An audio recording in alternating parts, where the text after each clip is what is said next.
అక్కడ ప్రజాస్వామ్యబద్ధంగా ఎవరిని అడగచ్చు, చేయొచ్చు, ఏమైనా అడగచ్చు. ఇక వెంటనే ఎవరికి వాళ్ళు అసలు వాళ్ళు ఎవరో తెలియదు, ఎక్కడ ఉంటారో తెలియదు, వాళ్ళ పార్టీలు ఏ బాధ్యతలు ఉంటారో తెలియదు, సెల్ ఫోన్ చేతిలో ఉంది కదా అని టక్క టక్క టక్క ఏదో ట్రోల్ చేసేయటం మనుషుల మీద చెందటం. మరి అది ఇలాగ 2019లో కూడా సోషల్ మీడియా చాలా ట్రోల్ అయింది. అప్పుడు వచ్చిన ఓట్లు చూసాం కదా ఎంతవరకు జరిగినాయో. అవి మంచి కంటే నష్టాలు చేస్తాయి. సరే, ఇప్పుడు మీరు అడిగారు కాబట్టి ముందు క్లుప్తంగా విషయం చెప్తా. ఆయన పవన్ కళ్యాణ్ గారిని కులం పేరుతో తిట్టారని, కులస్తులు కుల పెద్దలు తిట్టారని ఆయన అంటున్నారు. ఆయన దాన్ని సృష్టించి పవన్ కళ్యాణ్ గారే అందరినీ తప్పుదో పట్టించి కులం పేరుతో తిడుతున్నారు అనే మాట వాడారు ఆయన. నేను క్లారిటీ ఇస్తున్నా.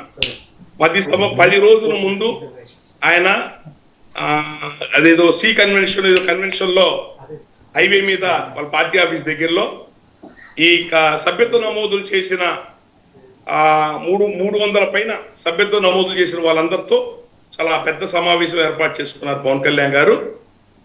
ఇప్పుడు ఆయనకి విజయ్ ముఖ్యమంత్రి అయ్యాడు, సాధించాడు, మనం సాధించలేకపోయామని చెప్పని ఎక్కువ ట్రోల్ చేసింది, గోల్ చేసింది ఎవరు?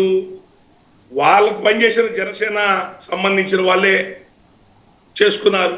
దాన్ని ఎదురు ప్రతిపక్షం వాళ్ళెవరో కావాలని వాళ్ళు ట్రోల్ చేసుకున్నారు. విజయ్ సీఎం అయిన దాని గురించి ఆయన మాట్లాడుతూ సందర్భం చెప్తున్నా.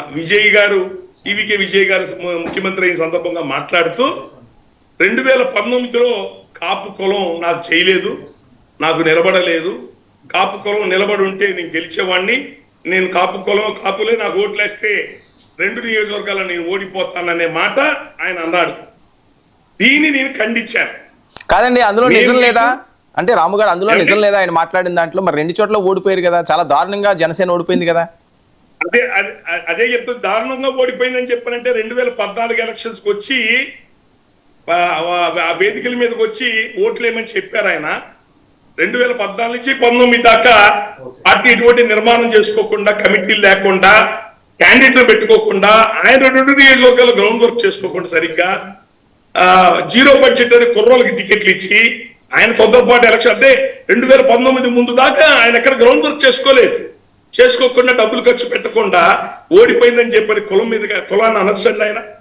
మీకు కాపులు వేయకుండానే 60,000 ఓట్లు భీమవరంలో వచ్చినాయా? కాపులు వేయకుండానే గాజువాకలు 50,000 ఓట్లు పైన వచ్చినాయా? రూపాయి ఖర్చు పెట్టకుండా. అది మీరు ముందుగా గ్రౌండ్ వర్క్ చేసుకోవాలి కదా ఇవన్నీ. అది తర్వాత మరి 5 సంవత్సరాలు 2019 నుంచి మేము అందరూ పనిచేస్తూనే ఉన్నాం కదా ఆయనతో. నేను 150 నియోజకవర్గాలు తిరిగాను. ముందుగానే చెప్పాను ఈ ఎలక్షన్ లో మనం గెలవమని ఆయన చెప్పారు. మనకు వ్యాక్యూమ్ లేదు సార్, స్పేస్ లేదండి అని చెప్పాం. తర్వాత 150 నియోజకవర్గాలు తిరిగాం. 5 సంవత్సరాలు ఆయనతో పాటే పనిచేశాం. జగన్మోహన్ రెడ్డి గారికి సంబంధించి అనేక దాడులు వచ్చినా కూడా నేను ఎన్నిటికీ నిలబడ్డాను. మీ టీవీ డిబేట్లు